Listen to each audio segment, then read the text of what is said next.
Hello friends, welcome to our channel commerce classes by Sumit. दोस्तों, GST के अंतर्गत हमारा चैप्टर आगे चल रहा था। तो जीएसटी के अंदर मैंने आपको सप्लाई का टॉपिक करवाया था। सप्लाई के अंदर टाइप्स ऑफ सप्लाई और वैल्यू ऑफ सप्लाई का चैप्टर हमारा कंप्लीट हुआ था।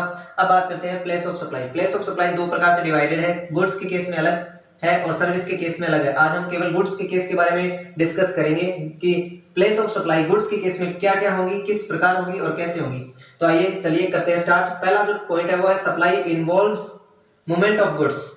सप्लाई है वो इन्वॉल्व करती है, शामिल करती है मूवमेंट ऑफ गुड्स कि गुड्स है वो कहां पर मूव किया गया है उस चीज को। तो मैं सीधे एग्जांपल के जरिए आपको समझाता हूं। मिस्टर यू है वो उत्तर प्रदेश का है और मिस्टर जी है वो गुजरात का है। अब मिस्टर यू ने मिस्टर जी से कोई जो मटेरियल है, कोई गुड्स है वो परचेज किया, तो जी ने वह जो माल है वह गुड्स है वो कहां सेंड कर दिया, यू के पास गुजरात में। तो उस गुड्स का, उस माल का जो प्लेस है वो उत्तर प्रदेश होगा।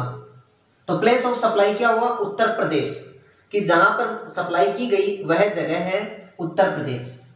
तो अब देखिए अदर अलग अलग स्टेट है तो आईजीएसटी लेविड होगा। इंटर स्टेट हो गया, place of supply Uttar Pradesh हो गया, इसलिए आईजीएसटी लेविड होगा।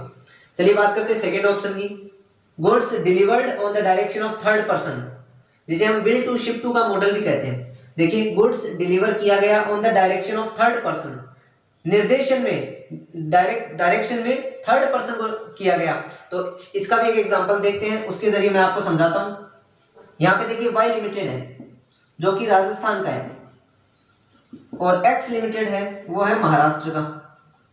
अब वाई ने इस एक्स को कहा, परचेज ऑर्डर दिया इसको, ठीक है, कि ये आइटम है आप मुझे सेंड कर दीजिए। लेकिन इस वाई लिमिटेड ने कहा कि आपको ये जो आइटम है वो आपको यहां मुझे राजस्थान में नहीं सेंड करनी है, बल्कि मेरी एक ब्रांच है महाराष्ट्र में, छोटी सी एक ब्रांच हो रहा है महाराष्ट्र में। ये सारा जो मैंने आपको परचेज ऑर्डर दिया है वो सारा आप मेरी उस ब्रांच में भेज दीजिए, ठीक है, भेज दिया ये एक्स लिमिटेड ने। अब एक्स लिमिटेड, अब इस कंडीशन में बात करें तो प्लेस ऑफ सप्लाई है वो ये होगी वाई लिमिटेड की जो ब्रांच है ना महाराष्ट्र की, जहां पर वो गुड्स ट्रांसफर किया गया, जहां पर गुड्स यानी माल भेजा गया वो जगह तो महाराष्ट्र में ही है ना, तो प्लेस ऑफ सप्लाई तो महाराष्ट्र होगी। लेकिन जब बिल बनेगा ना तो बिल बनेगा इस वाई लिमिटेड राजस्थान, जहां पर इसका हेड ऑफिस है, वहां के नाम से इसका बिल बनेगा और आईजीएसटी लेविड होगा, क्योंकि ये जो सप्लाई है वो इंटर स्टेट सप्लाई होगी, क्योंकि वाई लिमिटेड वो रजिस्टर्ड है राजस्थान में और एक्स लिमिटेड है वो महाराष्ट्र में। तो जब बिल बनेगा तो आईजीएसटी लेविड होगा इंटर स्टेट के अकॉर्डिंग। चलिए बात करते हैं थर्ड पॉइंट की, supply does not involves movement of goods. अब इसमें देखिए सप्लाई है वो डज नॉट इन्वॉल्व, जिसके अंदर शामिल नहीं है, क्या शामिल नहीं है, मूवमेंट ऑफ गुड्स, यानी गुड्स मूव नहीं कर रहा है, तो वो सप्लाई के अंतर्गत शामिल नहीं है। फिर प्लेस ऑफ सप्लाई क्या होगा, तो इसको भी एक एग्जांपल के जरिए देख लेते हैं।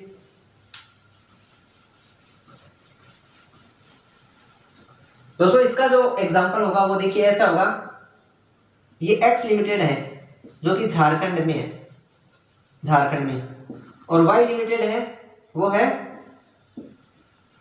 मुंबई में, ठीक है। अब एक्स लिमिटेड का जो मालिक है, इसे किसी गुड्स की यानी सामान की जरूरत पड़ गई, किसी मटेरियल की, तो ये खुद वाई लिमिटेड के पास आया और इससे यहाँ पर कोई सामान है, कोई गुड्स है, कोई मटेरियल है वो परचेज कर लिया। तो इसके अंदर जो प्लेस ऑफ सप्लाई है, प्लेस ऑफ सप्लाई तो वही रहेगी मुंबई ही, क्योंकि वाई लिमिटेड ने अपना गुड्स है वो मतलब मूव नहीं किया, किसी को भेजा नहीं, बल्कि खुद कोई दूसरा व्यक्ति इसके पास आके खरीद रहा है, तो मूव नहीं हुआ goods, does not involve movement of goods, ठीक है।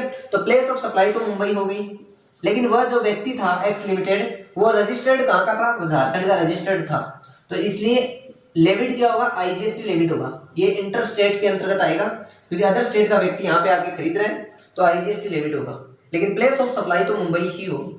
अब बात करते हैं फोर्थ पॉइंट की, गुड्स असेंबल्ड और इंस्टॉल्ड एट द साइट।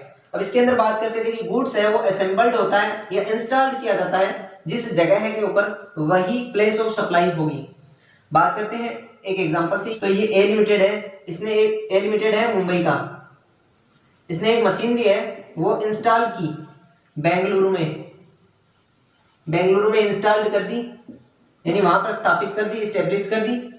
और ये जो वाई लिमिटेड है, ये वाई लिमिटेड की ब्रांच है बेंगलुरु में, ठीक है, वहां पर इसने मशीनरी स्थापित कर दी, लेकिन इसका जो हेड ऑफिस है वो है चेन्नई में, ठीक है।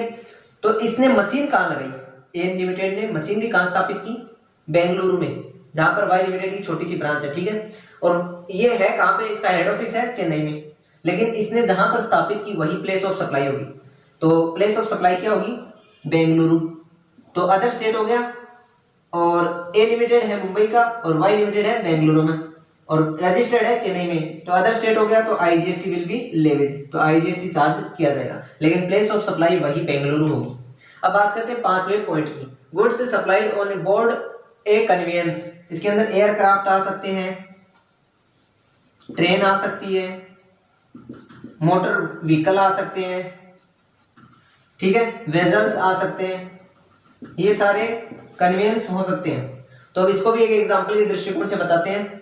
जैसे दीपक नाम का एक व्यक्ति है जिसे 3000 फूड पैकेट्स के ऑर्डर दिए गए चेन्नई एक्सप्रेस में, ठीक है, और एक चेन्नई एक्सप्रेस की ट्रेन है, ठीक है, जो कि चेन्नई से चलती है और कोचिंग तक जाती है, ठीक है। तो यहाँ पर इस दीपक ने क्या किया, चेन्नई सेंट्रल रेलवे स्टेशन पर ये 3000 पैकेट्स है वो यहाँ पर जमा करवा दिए, दे दिए इसको चेन्नई एक्सप्रेस की रेलवे को, ठीक है।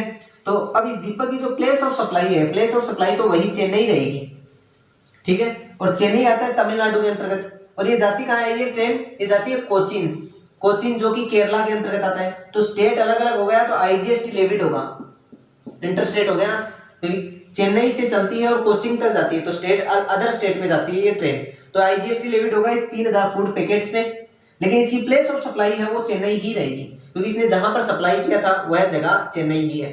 अब बात करते हैं 6 नंबर के पॉइंट की, एनी अदर केस, जिसके अंदर देखिए गुड्स इंपोर्ट होता है और एक्सपोर्ट होता है फ्रॉम इंडिया। इंडिया के अंदर बाहर से विदेशों से कोई चीज मंगाना, कोई गुड्स मंगाना यानी आयात करना, और इंडिया से कोई वस्तु है या कोई गुड्स है, कोई मटेरियल है, वो बाहर इंडिया के बाहर भेजना यानी एक्सपोर्ट करना, निर्यात करना। उस केस में देखिए जहां से गुड्स मंगाया जा रहा है विदेशों से और जहां पर इंडिया के अंदर मंगाया जा रहा है वही जगह है प्लेस ऑफ सप्लाई होगी, वो जगह प्लेस ऑफ सप्लाई होगी और आईजीएसटी लेविड होगा। और इंडिया से बाहर जिस जगह के ऊपर जाया जा रहा है ये जो अपना गुड्स है एक्सपोर्ट किया जा रहा है आउटसाइड इन इंडिया, वह जगह जहां के ऊपर किया जा रहा है वह जगह है प्लेस ऑफ सप्लाई होगी और आईजीएसटी लेविड होगा। आई होप दोस्तों आप गुड्स के केस के अंतर्गत प्लेस ऑफ सप्लाई समझ पाए होंगे। ये 6 पॉइंट है, इनको एग्जांपल के जरिए मैंने आपको समझाने का प्रयास किया। अगली वीडियो के अंतर्गत हम देखेंगे place of supply in service के केस में। तो दोस्तों वीडियो को लाइक कर दे, शेयर कर दे और चैनल को सब्सक्राइब जरूर कर दे।